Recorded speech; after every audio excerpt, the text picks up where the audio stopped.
mentioned this recently, so I'll keep it short, but I remember senior year of college, first day of Italian 2, I took Italian 1 2 years prior, forgot all of it. And when she comes in and she goes, "Buongiorno, students," whatever that word is, and everybody sends out a chorus of like custom answers, like, "Oh, piacere, oh, blah, blah, blah, blah, blah." And I was sitting there and I was like, I was half a second from saying hola. That's what I would have said. I know that I'm gonna internally You're like Brad Pitt and Inglourious Bastards. Buongiorno. Buongiorno. Gorlami.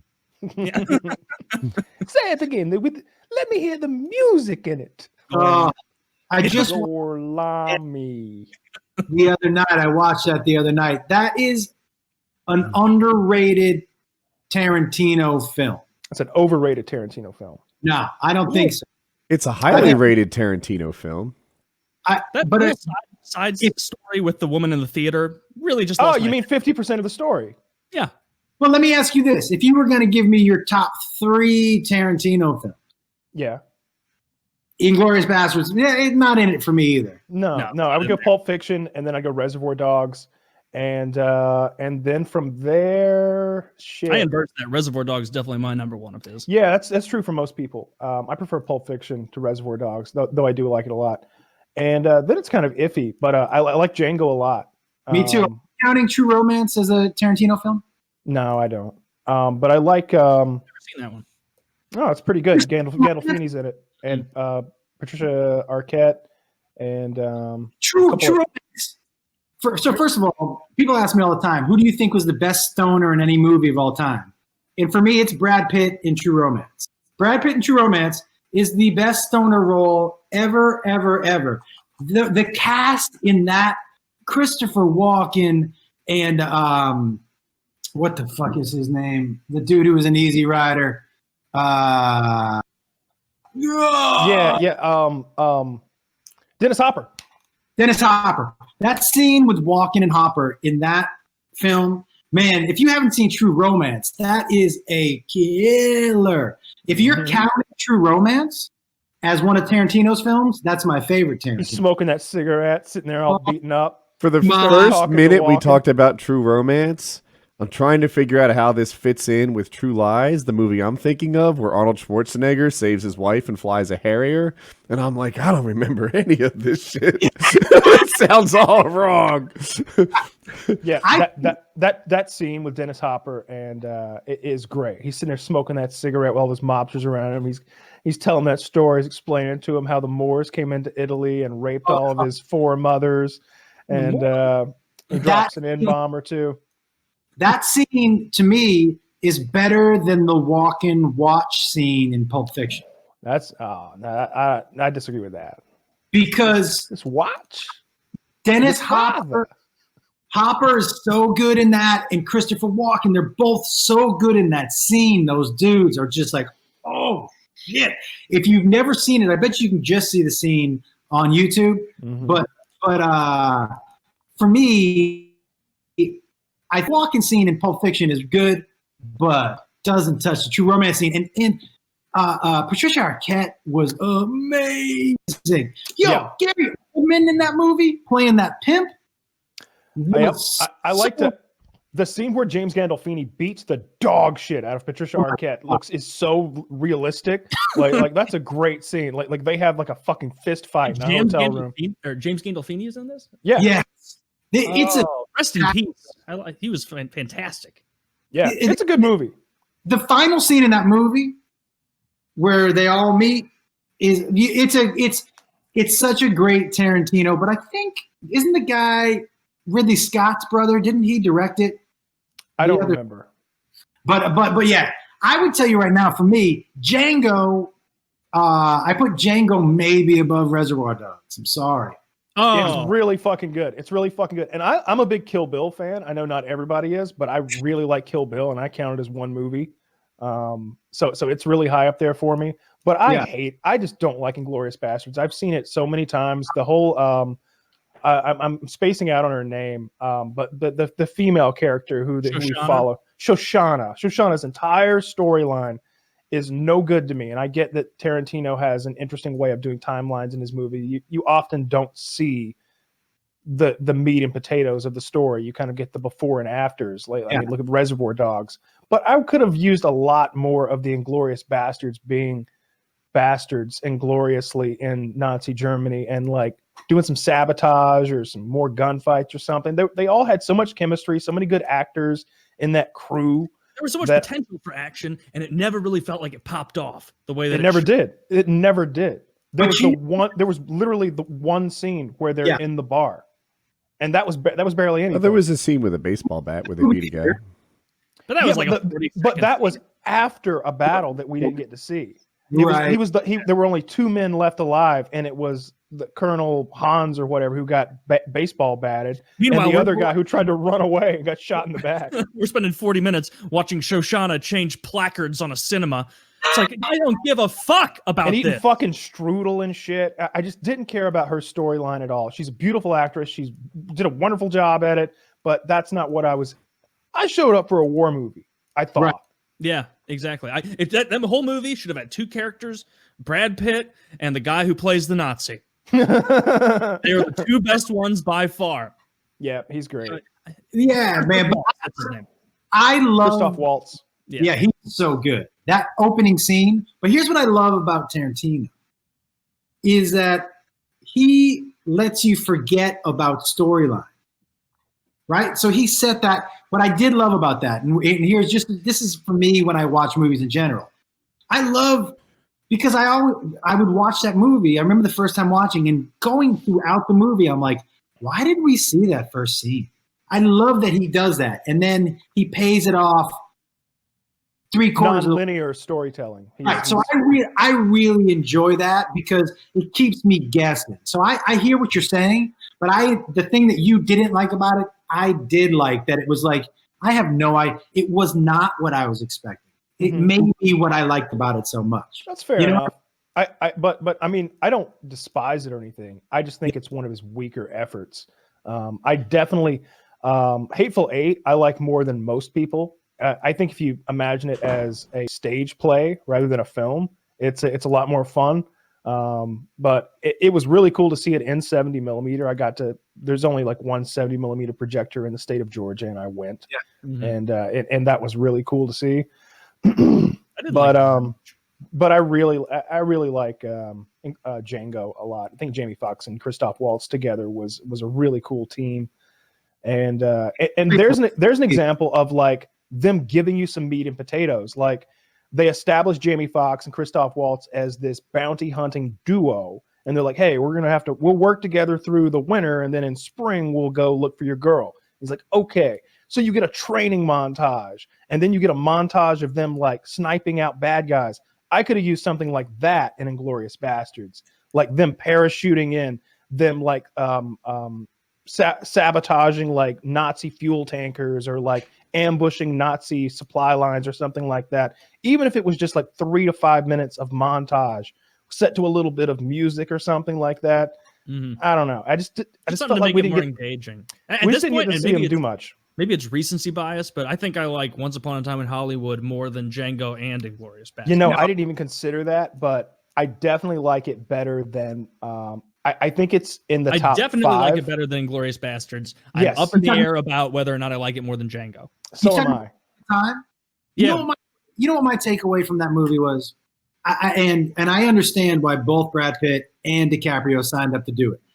I think if every single scene in that movie is an acting class scene. And what I mean by that is every scene, if you read it as an actor, you're like, oh, this is a great fucking scene. But all together, didn't make a great story. Like there were certain times I'm like, why are we seeing so much of this fake movie? Like, why do we need to see the fake Western for so long? I'll tell you why. It's Tarantino jerking himself off with that nostalgia. That's what I mean. That's what I mean. So for me, it was great writing and great acting, but the story was, there were so many scenes where I was like, what does this have to do with the movie? The movie, not Tarantino and DiCaprio and Brad Pitt showing how good they are, but what does this scene, his great acting in the movie, have to do with the movie? You know? Yeah, I hear you. I know exactly what you're talking about. It does feel disjointed at times, but I found like 40 minutes into the movie, like with that disjointed feel, that was part of what was sucking me in, where I'm like, usually there's a formulaic tone to a movie and I can kind of predict what's going to come next, even if I've never seen it. This, it's so disjointed and out there. And you didn't know what was happening next. You would never know. And I will say, obviously, the last scene in that film is the best one, far and away. Easy. But yeah, I'm not gonna ruin it for anyone. You haven't seen it, Woody?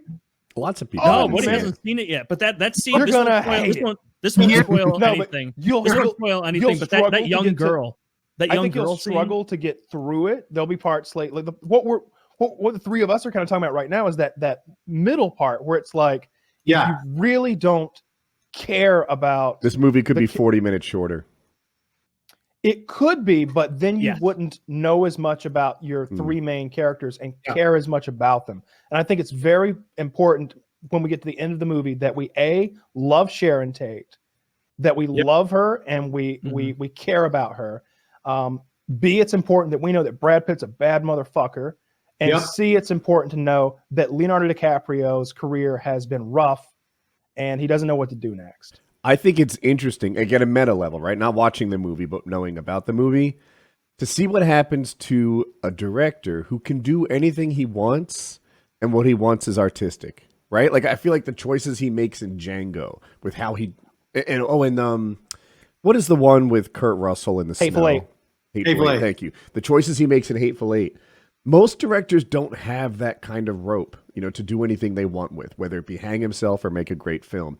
Tarantino is like, I am going to use the social capital that I've built up to make the movie that I want to make. It's like a Tolkien, but as a movie director, where he spends like, dude. Let's not get crazy here. Let's not. Well, Tolkien's like, they're like, dude, this book doesn't fucking flow. You spent 6 pages trying to tell me it's dark out. And he's like, he's like, no, every word is the word I meant to do, and I'm inflexible on this, and I'm Tolkien, so I can give you the middle finger. Well, Tarantino uses that same power to make the movie that he wants to make.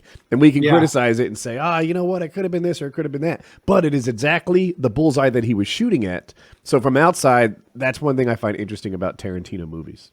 Yeah, and I will tell you, the one thing I do like about Hateful Eight, and like I said, one of the things I like the most about him is that you can't predict the movie, right?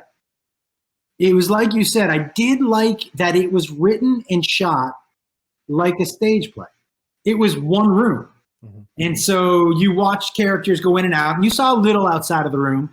But the fact that most of the business was done in that one place like a stage play, and so much happened, I thought was amazing. Now, I don't think it cracks my top 4, but I agree with you. What I love about him is you can tell a Tarantino film by the soundtrack alone, but still he makes different choices in every film, even though every film is signature Tarantino. I love the rap in Django. Like you would think like, wait, this is a slavery times movie. How are you going to throw some rap in there? But when you see Jamie Foxx wearing that blue fucking suit with the ruffles on the shoulder, riding that horse with one fucking hand, it's like, I need 100 back soldiers, 100, and you're just like, fuck yeah, he is riding the shit out of that horse. That horse might as well have spinners on it. Yes. That's a great line. It's so fucking cool. Yeah. I'm going to look at that horse differently now. Cool, man. Isn't it super cool to wouldn't it be super cool to be at a point where you're like, I can make whatever decision I want for my art and this movie, and people are going to eat this shit. He had the funding for so long from Weinstein, right? Like almost all of his movies are Weinstein productions. This most recent one, Once Upon a Time in Hollywood, is the first departure from that in a very long time. I watch Pulp Fiction probably twice a year. I watch a lot of documentaries about Pulp Fiction. I love Pulp Fiction. I'm fascinated with it, and some of the weird.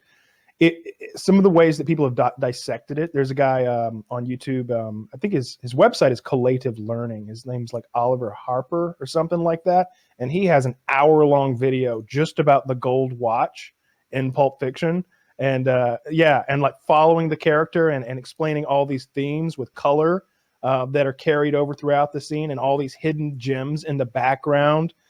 It's fascinating stuff because he's not just it's not just surface level with Tarantino. There's a lot of like stuff hidden. There's a lot of stuff with color. Do you think that some of that is real and some of that is just people? Absolutely. Just like with Stanley Kubrick, some of it is real and some of it is like, yeah, he intended this. But there's so much of it, like there's so many like commonalities that repeat themselves over and over, that it's like, yes, some of this is true. And he'll even say it in the Oliver Harper guy. I think I'm getting his name right. He'll be like, all right, maybe I'm reaching on this one, but look at that sign back there. It says time to kill, but some of the letters are burnt. And you're just like, oh yeah, I never noticed that. And you know, when he's in the pawn shop looking for the weapon to take back downstairs to save Ving Rhames' character from getting butt fucked. I don't know. He did get butt fucked. He got Dude, he got fucked super hard. You guys are all talking about the watch scene. That was the scene that impacted me. Like it, you know, are you okay? I'm pretty fucking far from okay. And I'm just like, oh, shit's about to turn around right now. He's not in a forgiving mood. He goes, what now? I'm going to tell you what. I will tell you. I'm going to get about 5 pop-hitting motherfuckers. Oh. Go to work on the homes here with a pair of pliers and a blowtorch. You hear me talking, hillbilly boy? We going to get medieval on your ass. Of fucking course, you have encyclopedic knowledge of it. Like, but like, it is funny how they're at each other's throats. Like, I want to kill him. Like, and then the rape happens, and it's like in both of their minds, it's like all that other stuff was silly nonsense. Yeah.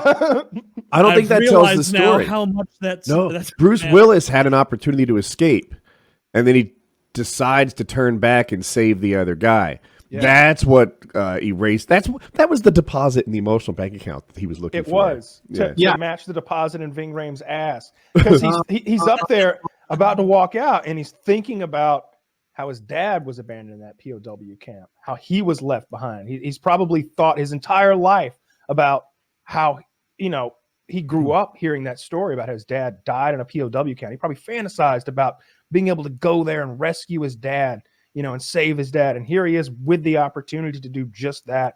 And he fucking walks down there with when he pulls the katana down, you're just like, oh, you couldn't have found a cooler weapon for this. So many mall ninja pieces of shit in the world have a katana, and like they make those Instagram videos where they're like holding it and stuff, and they look like such jabronis. And like I own a katana, or I did before the federal government took it from me, but I just thought it looks cool. Wait, what? Oh, it's a long story. Just Google. I'll send you some links. It's a whole thing. He spent months in prison, but he's out now, and we're happy for him. Yeah. Some